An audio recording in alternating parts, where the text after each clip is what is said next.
Hello everybody and welcome to this. It's the third video in the series on A-Level English Language. Everything that I go through in these videos comes from Mr. Bruff's Guide to A-Level English Language, available for £4.99 at mrbruff.com and amazon.co.uk, written by Lindsay Dyer, an A-Level English Language specialist. I absolutely recommend you pick up the ebook. So we're working our way through the assessment objectives. We've covered assessment objective 1 in the previous two videos, and now we're going to have a look at A02, demonstrate critical understanding of concepts and issues relevant to language use.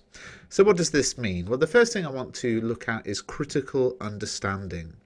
This is the ability to be able to reflect on your own research and that of others by showing that you've investigated different ideas, findings, feelings and beliefs, and that you can develop them.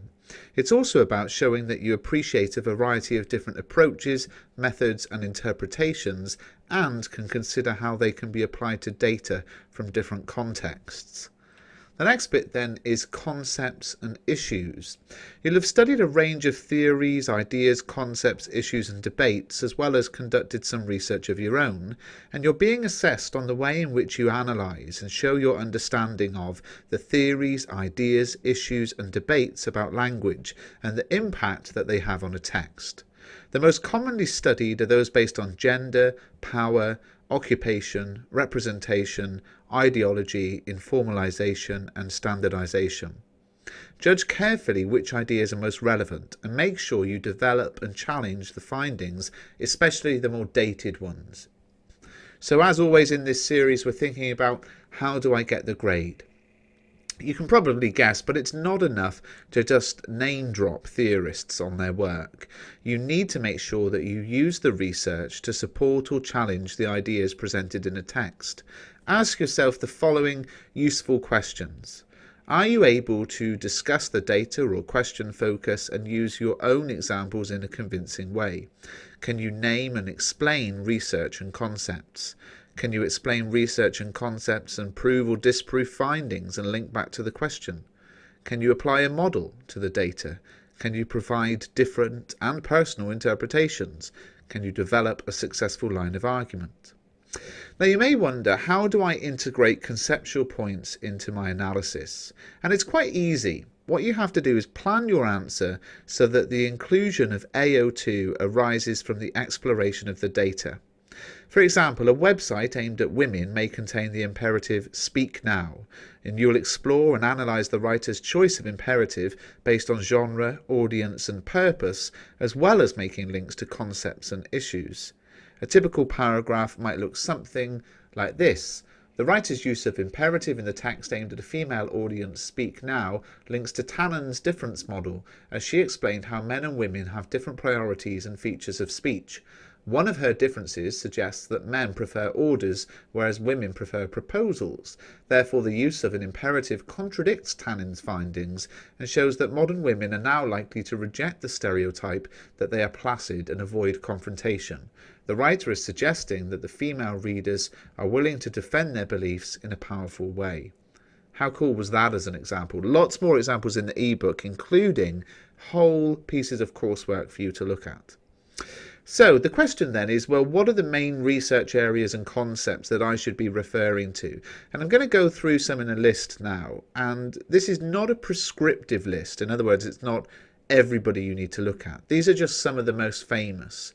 And the first few I'm actually going to go through a little bit with a summary, but you can research the rest yourself.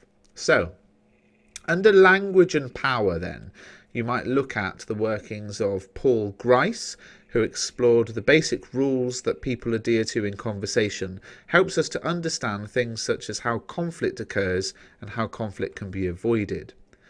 Irving Goffman investigated why people behave the way they do in everyday interactions, helps us understand situational behaviour.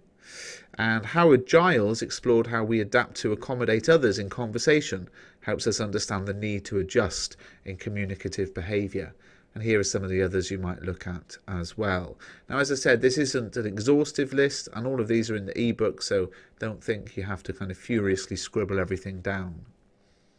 Then you might look at language and gender, and under language and gender you might have a look at Robin Lakoff, who published research about the characteristics of women's language, helping us understand what marks out the language of women. You might look at Deborah Tannen, who investigated the differences of male and female speech, helps us understand why there may be differences in conversations between the sexes. Dale Spender explored the idea that language is patriarchal and reinforces male power, helps us to understand why language may be considered sexist. And here's some of the other names you might look at. Now, again, as all through this video series and the ebook, you might think, oh my goodness, but this is a long course. You've got a long time to get familiar with these people and their theories. Under language and technology, a name you might have heard of, David Crystal, rocking the very cool beard here. He's explored almost everything, but you might look at how he explored how the internet and texting is changing language, helps us to understand the impact new technology is having on the changing English language. Then we've got Nielsen, published research on the importance of the usability of technology, helps us to understand why it's important to keep things simple. And finally, we have Emmanuel Sheglov, analysed the impact of technology on a conversation, helping us understand the habits people adopt based on the context, so we can consider the difference between speaking face-to-face and over the phone as an example. And here's some of the other names you might look at. Then we can look at language and occupation. Now, this is a very interesting topic. I think anybody who's looking at a particular occupation, you'll find this very interesting.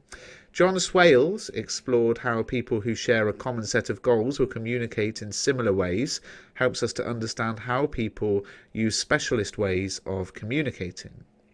And then we have Eakins and Eakins. I couldn't find a picture, but investigated the impact of gender in meetings and helps us to understand the impact of gender in occupational settings. And Herbert and Strait explored the use of complements between employees of different ranks, helping us to understand the language of hierarchy in different occupations. And again, another list, not exhaustive, but certainly a great place to start. One of the other areas you might explore is child language acquisition. I think we talked about this briefly before. Again, a very famous name, Noam Chomsky, who published research showing that language is innate, helping us to understand how an innate knowledge of language helps children to develop. Piaget investigated how language development is controlled by the development of thinking, helps us to understand why some children appear to understand more than they can say. And then we have Lev Vygotsky, who explored the impact that social interaction has on language development, helping us to understand how things such as imaginative play are important to development. And again, some more names. And finally, you may well have a look at language change and some of the key players in this. We have William Labov, who studied the effect of society on the way that language is used, helping us understand how language varies between different social groups. We have Jean Aitchison, who explored how language change is continual and unavoidable, helping us to understand the positive and negative results of change. And we have Donald McKinnon, who investigated the different attitudes people may have to language, helping us understand how people have opinions about language uses. And again, another list of names. So that's A02 covered for you. Please do give the video a thumbs up, subscribe to the channel, and of course buy the ebook, which is absolutely delightful.